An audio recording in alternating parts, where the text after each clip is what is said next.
In the glittering halls of power, beneath jeweled crowns and golden thrones, history hides some of its most unsanitary secrets. This is not a tale of wars or politics.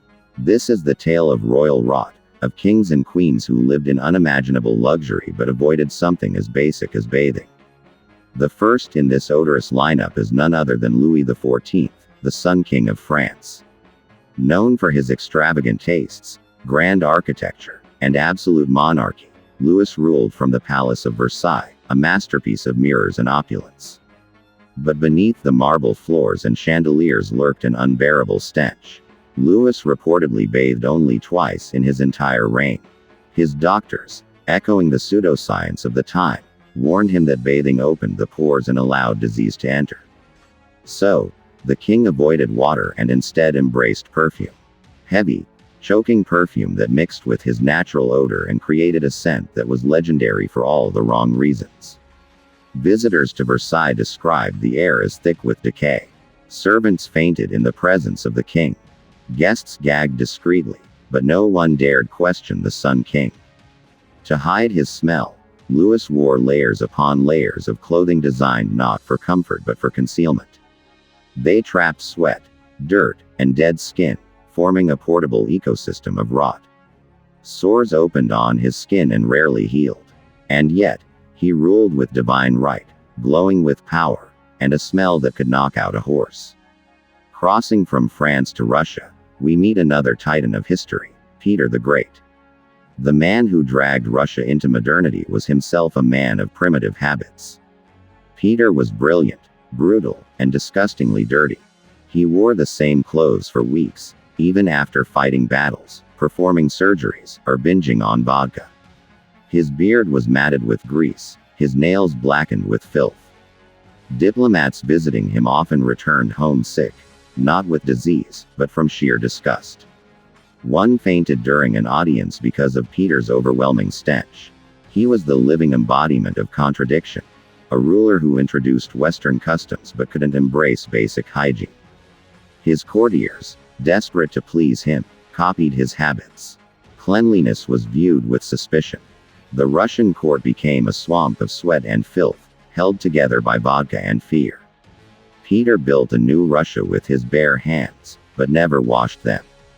Back in England, we meet Elizabeth I, the Virgin Queen. Her reign is remembered for naval triumphs, cultural brilliance, and the Shakespearean Golden Age. But behind the powdered face and royal image lay a horrifying secret. Elizabeth bathed once a month, whether she needed it or not. Instead of cleaning, she painted her skin with thick, chalky white lead makeup, a deadly substance that poisoned her body slowly. Each layer sealed in the dirt and sweat of days gone by. The makeup cracked and crusted, hiding blistered, infected skin beneath. Her wigs were never washed, only dusted with powders and soaked in perfume. The grime from her scalp festered beneath those regal curls. Her gowns, often unwashed, were recycled in a rotation to mask the smell. Yet, visitors still noticed the Queen's distance, both emotional and physical. To get close to Elizabeth was to enter a cloud of perfume, decay, and sickness. Her beauty was a myth built on poison and putrefaction. Then comes Queen Isabella of Castile. Revered for uniting Spain and launching Columbus toward the New World, Isabella was a deeply devout woman.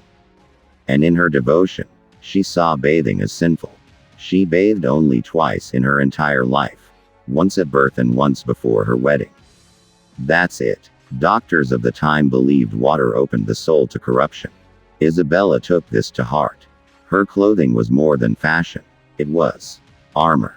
She wore layer upon layer of fabric, designed to trap heat and protect her modesty, but also to trap everything else. Dirt, lice, and disease festered beneath.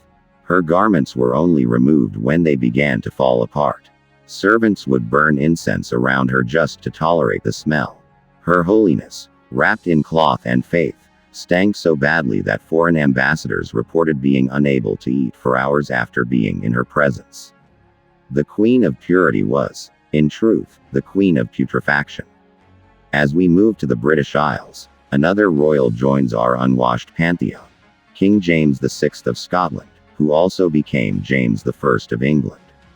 Known for commissioning the King James Bible, his contribution to English literature is profound. But his hygiene habits were profoundly horrifying. James suffered from an intense fear of bathing. He believed water was a conduit for disease and death. As a result, he avoided it like the plague. Literally. He slept in full clothing, boots and all, often for days or weeks at a time. His body was never aired out. Instead, it marinated in its own juices. Courtiers had to endure the stink of moldy velvet, sweaty undergarments, and the sour tang of unwashed flesh. His hands were black with grime. His nails were packed with dirt. His breath was compared to rotting meat. Adding to the horror was his phobia of being touched. It wasn't just royal decorum. It was self-defense. James knew how he smelled. He knew proximity to him was hazardous. Diplomats wrote about meetings with the king in terms more appropriate for war zones than royal courts. Then there's Henry VIII, a name that needs no introduction. The man who defied the Pope, created the Church of England, and married 6 times was not one for soap and water. Henry believed that bathing weakened the body. In his youth, he was athletic and handsome. But as he aged and grew in size, his hygiene deteriorated with his health.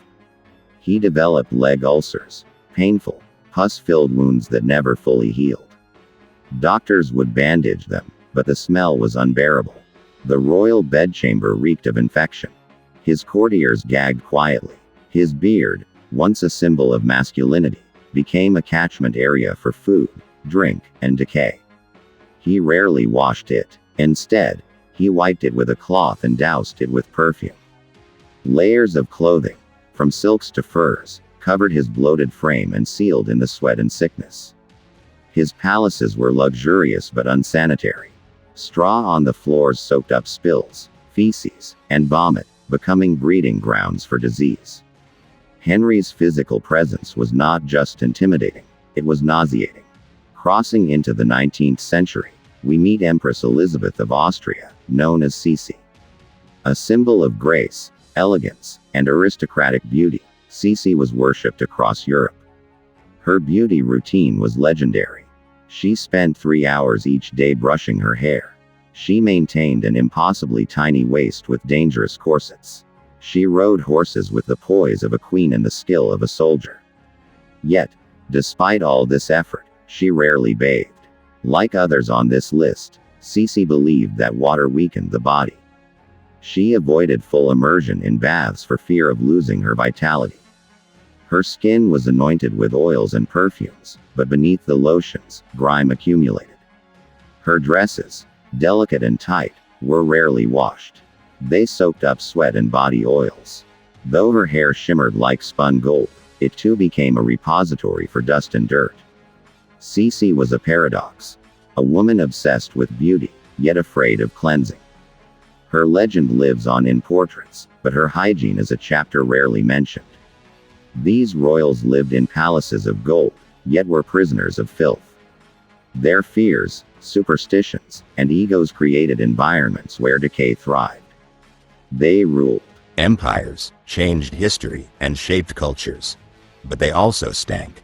And sometimes, history smells worse than we imagine. To understand why these royals avoided bathing, we must delve into the beliefs of their time. In medieval and early modern Europe, water was feared. Many believed it carried disease into the body. Public baths, once common in the Roman Empire, had become associated with sin and vice. As plagues swept across Europe, doctors warned against bathing, suggesting that opening the pores made one vulnerable. In this climate of fear and ignorance, royals embraced alternative methods to manage their hygiene, or rather, to mask it. Perfume became a defensive weapon. In France especially, clouds of fragrance followed the wealthy. Elaborate wigs were powdered to hide the smell of unwashed scalps. Clothing, heavy and ornate, was designed to be worn repeatedly without cleaning. Underlayers soaked up the body's excretions, and over time, became breeding grounds for bacteria and lice. Even the architecture reflected this aversion to cleanliness. At Versailles, The most magnificent palace of its era, there were no bathrooms in the modern sense. Courtiers relieved themselves behind curtains or in stairwells. Chamber pots overflowed. The smell was omnipresent. Yet, no one complained, at least not out loud. To criticize the smell of the court was to criticize the king, and that was unthinkable. Instead, people suffered silently or adapted. Incense was burned, herbs were scattered, and people carried pomanders, small balls filled with fragrant spices, to sniff when the stench became unbearable. Hygiene was political. A king's odor became part of his legend. Louis XIV was feared not just for his power, but for the force of his presence. And that presence included his smell. The same was true for Henry VIII and Peter the Great. Their filth was a symbol of their dominance. If they could stink and still command obedience, their power was absolute. Servants who cleaned royal clothes or tended to wounds risked illness themselves. And still, they did it without question. The court was a theater, and in that theater, appearance trumped reality. The painted faces, perfumed bodies, and elaborate costumes were costumes in a drama of deception. Behind the curtain, the truth was much less glamorous. Even queens, celebrated for their beauty, were not immune. Elizabeth I, revered as the Virgin Queen, was covered in poison and powder.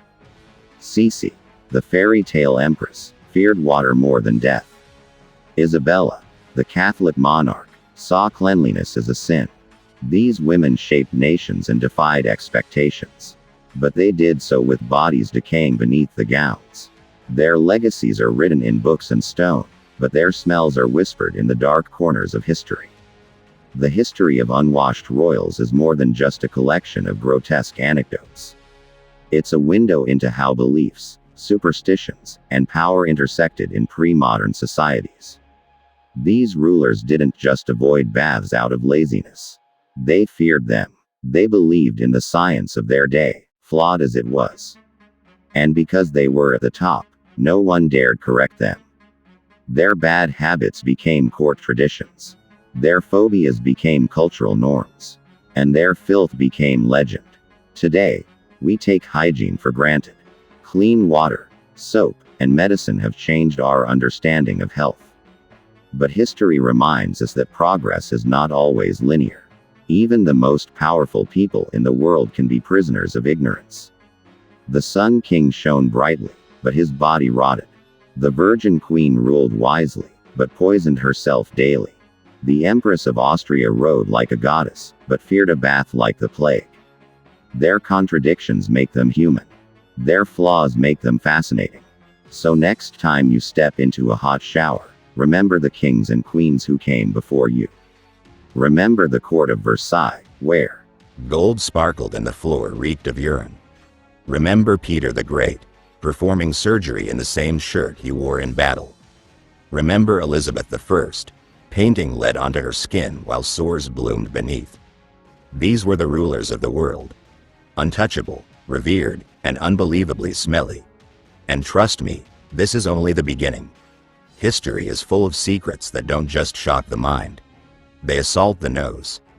So hit that subscribe button, because the next episode is going to stink even worse.